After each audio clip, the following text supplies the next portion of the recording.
रहीम। आज हम chapter 16 start करेंगे अल्टरनेटिंग करंट के नाम से।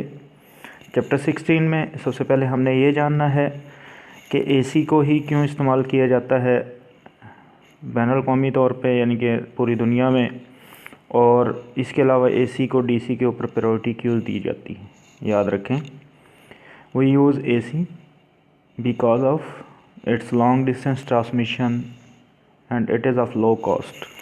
मतलब ये है कि एसी को हम दूर तक पहुंचा सकते हैं, जबकि डीसी की सूरत में ऐसा नहीं किया जा सकता। फॉर एग्ज़ाम्पल, हमारी जो लाइट है वो मखदूम रशीद या वेहड़ी से आ रही है, क्योंकि ये अल्टरनेटिंग करंट है।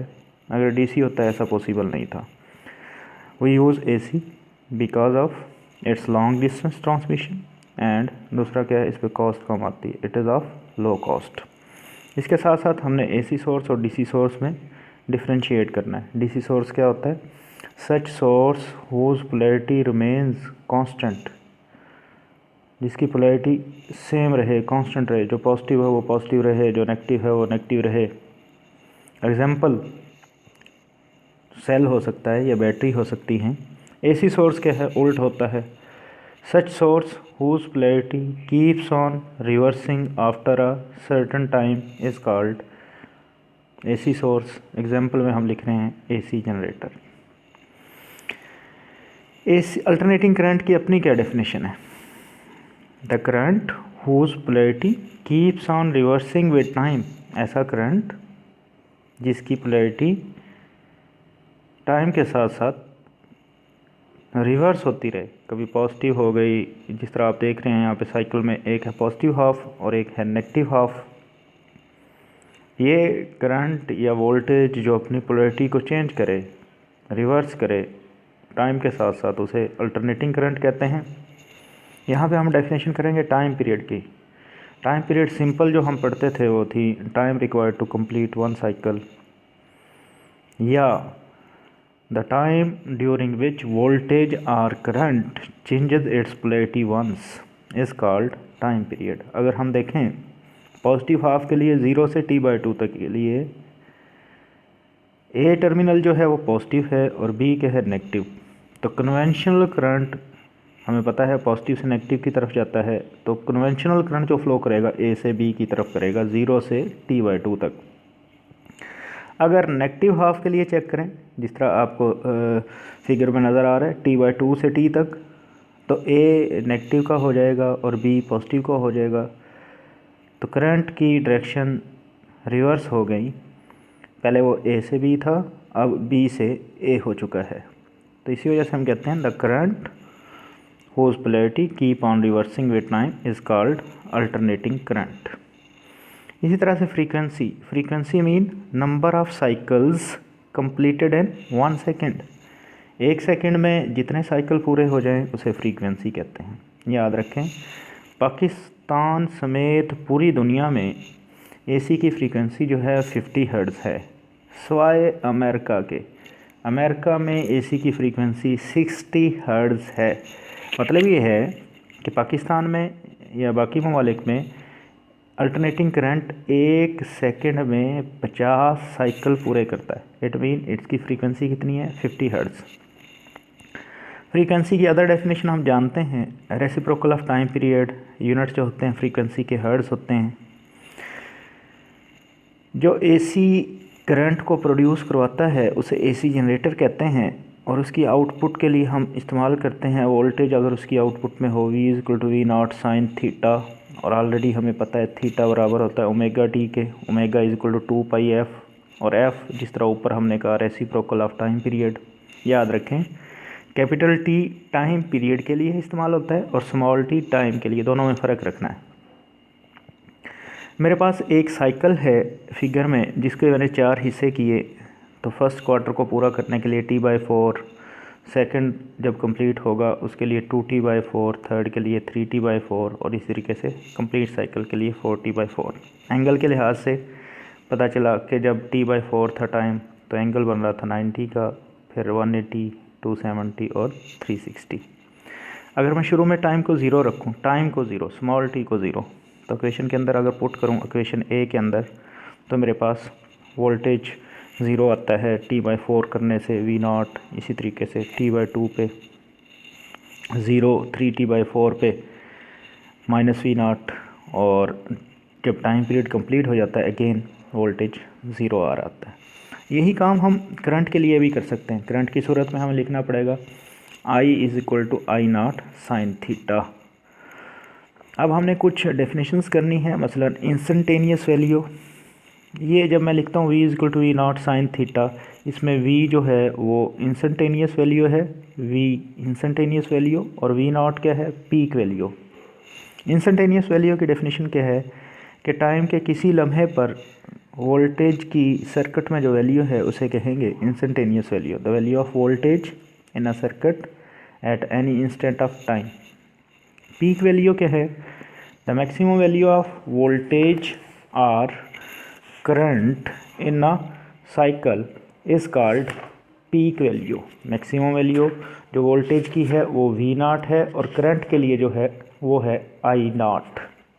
यानी कि पीक वैल्यू वोल्टेज की अगर पूछी जाए वो कितनी होगी, V0, और अगर करंट की पूछी जाए वो होगी I0। इसी तरीके से peak to peak value. Peak to peak value की जो डेफिनेशन है वो है it is sum of positive and negative peak values, और वोल्टेज के लिए 2V0 आता है, और करंट के लिए अगर पीक वैल्यू निकाली जाए तो 2I0 होगी। इसी तरह से RMS value, root mean square value. यहाँ से हम इसकी डेफिनेशन जब करते हैं तो उल्ट देखें।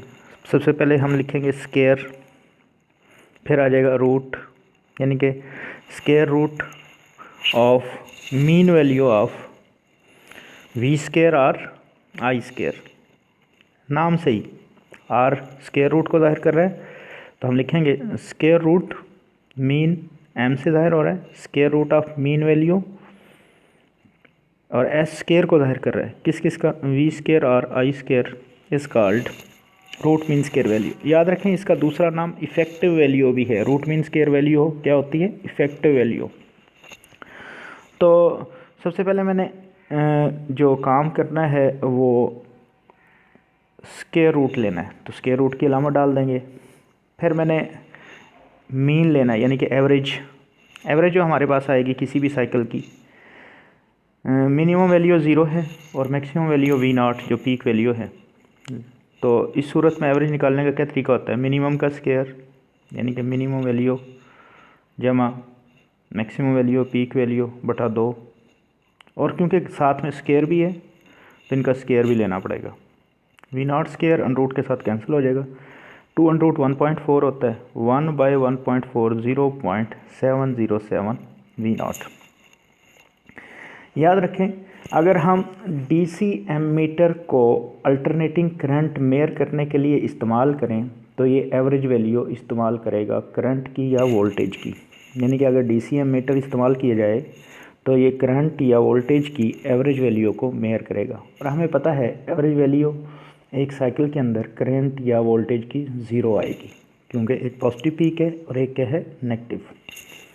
लेकिन अगर हम एवरेज का स्क्वायर कर लें, स्क्वायर आपको पता है पॉजिटिव का तो पॉजिटिव होता ही है, नेगेटिव का भी क्या हो जाता है, positive. But the power delivered during a cycle is not zero, because power का फार्मूला क्या है, I²R, and the value of I² are positive even for negative value of I। Mean आप देख रहे हैं कि जब साइकिल का नेगेटिव हाफ है स्क्वायर करने के बाद वो भी मीन लाइन से ऊपर है, वो पॉजिटिव हो गया है। रूट मीन स्क्वायर वैल्यू जो होती है वो पीक वैल्यू का तकरीबन 70% होती है, क्योंकि हमारे पास आ रहा है VRMS = 0.707 V0। इसी के साथ हमने 2 शॉर्ट क्वेश्चन भी करने हैं। शॉर्ट क्वेश्चन में एक ये पूछा गया था पहले में कि आपके पास RMS वैल्यू है और वो 10 एम्पेयर है, पीक वैल्यू निकालें। हमने फार्मूला इस्तेमाल किया करंट का RMS वैल्यू और पीक वैल्यू के लिए, तो हमारे पास जो आंसर आया IRMS = I0/2 वाले फार्मूले से I0 आ गया 14 एम्पेयर। याद रखें कि अगर हम AC वोल्ट मीटर या AC एमीटर इस्तेमाल करें, most of alternating current and voltage meter वो रीड करते हैं RMS वैल्यू को। तो जब कभी हम AC वोल्ट मीटर इस्तेमाल कर रहे होते हैं या AC एमीटर इस्तेमाल कर रहे होते हैं, वो हमें RMS वैल्यू देंगे, यानी कि इफ़ेक्टिव वैल्यू देंगे। शुरू में मैंने कहा था कि DC एमीटर अगर हम इस्तेमाल करें तो वो अल्टरनेटिंग करंट को मेयर करने के लिए तो वो उसकी एवरेज वैल्यू को मेयर करेगा, और AC एमीटर या AC वोल्ट मीटर इस्तेमाल करें वो उसकी इफ़ेक्टिव वैल्यू को मेयर करेंगे।